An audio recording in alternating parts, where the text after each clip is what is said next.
The Crown Prince is a wrecking ball.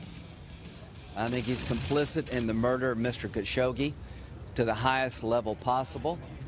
I think the behavior before the Khashoggi murder was beyond disturbing. If the Saudi government is going to be in the hands of this man for a long time to come, I find it very difficult to be able to do business because I think he's crazy. That's Lindsey Graham, a United States Senator, describing a foreign head of state as crazy in this case. And I thought we'd talk with Frank Gaffney, the founder and president of the Center for Security Policy. Frank, welcome back to the program. We've talked about this Khashoggi case before, the murder of this guy who was a political activist, apparently allied with the Muslim Brotherhood, a childhood friend of Osama bin Laden, and now the CIA has briefed Congress or briefed senators and told them, yep, it's probably MBS, the Crown Prince, who ordered that the deed be done. And it's going to make it tough for the U.S. to stay, I guess, allies with the Saudis, although you and I have talked about the fact there don't seem to be too many alternatives. Well, there aren't any alternatives at the moment.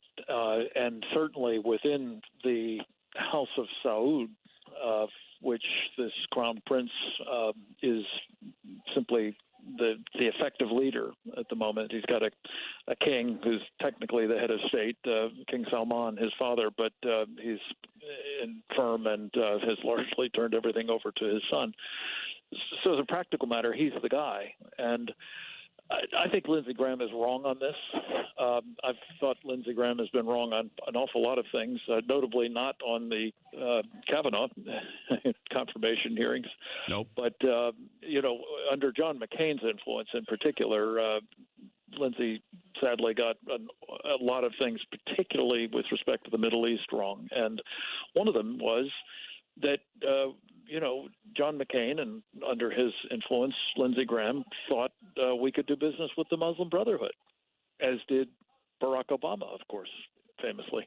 Yep. And if the alternative to, as we've discussed, Lars, to, continuing to have an appropriate relationship with Prince Mohammed bin Salman is the Muslim Brotherhood or Qatar or Turkey or Iran, my view is Salman, for all of his flaws, MBS as he's known, is the lesser of evils. And we do need to have a relationship with him, especially insofar as he's dealing with a threat to our security interests, notably in Yemen, a threat to our security interests, notably from Iran, through Yemen as well as in Syria as well as in Lebanon, and to our interests in terms of the threats to our most important ally in that region, Israel. So for all these reasons, I think that we ought to just recognize that in the Middle East, nasty stuff is done to people all the time, including by most of the governments, by the way. Certainly the Iranians, certainly the Turks, I would argue probably the Qataris as well. And the Muslim Brotherhood, in a heartbeat, if they actually ran anything, goes after journalists. This guy wasn't so much a journalist, I think, as he was an intelligence operative operating under a sort of journalistic cover. But The reality is these are bad guys, and some are much worse than others, especially for the vital interests of the United States. Frankly, Frank, to go back to the beginning of this, when his disappearance and then the discovery of his murder was first found, I was a little confused about what the big deal was. Not to diminish the death of a human being, but as you say, a lot of these countries, including Turkey, including Saudi Arabia, including other countries that we do business with, treat human life as relatively disposable.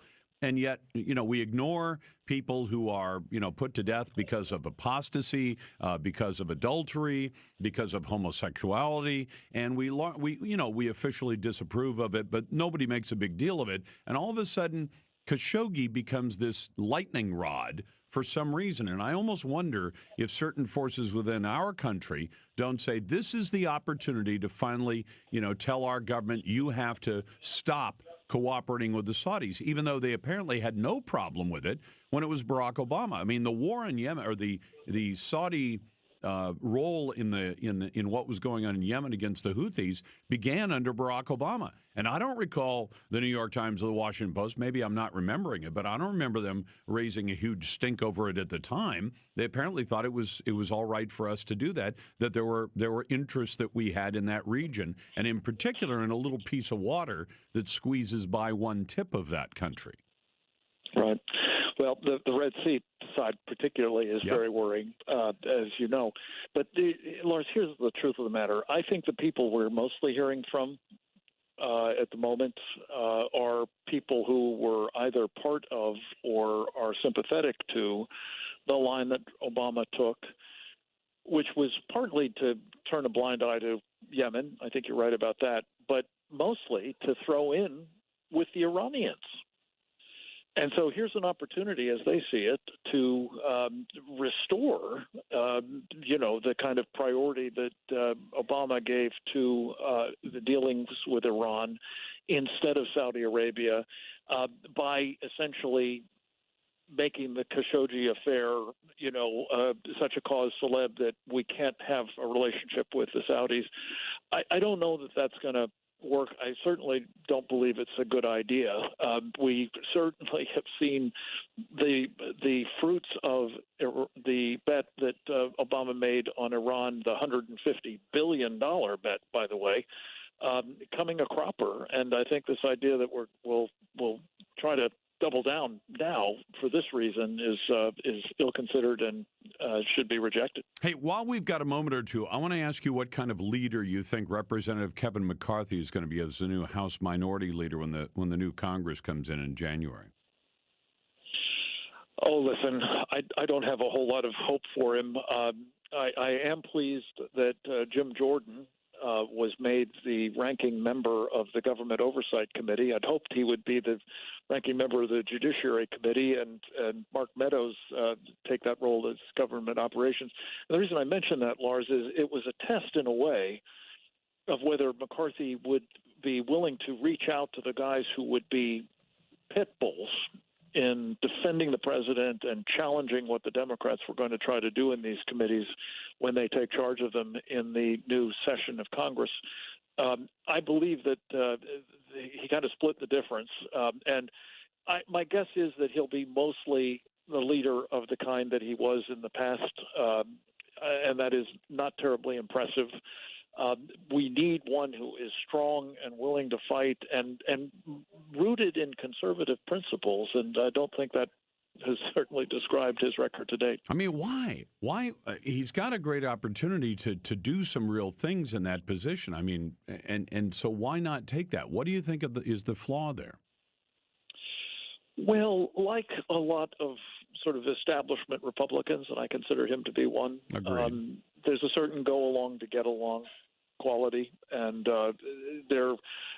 it's been my hard experience, Lars, that typically they have more in common with the left establishment than they do with conservatives and their base. And you witness what happened in the past 2 years of this Congress, where they had, every center of power in the Congress and the executive branch. And under Paul Ryan and Kevin McCarthy's so-called leadership, they didn't get much done. Now, they blame it on the Senate, and there are problems there, too. But I think much more could have been done in the House. And now we're going to need them to be as active as they can. They're not going to run it, but they can do some important good work, I think, and we need them to. Frank, thank you very much, and keep up the good work at the Center for Security Policy.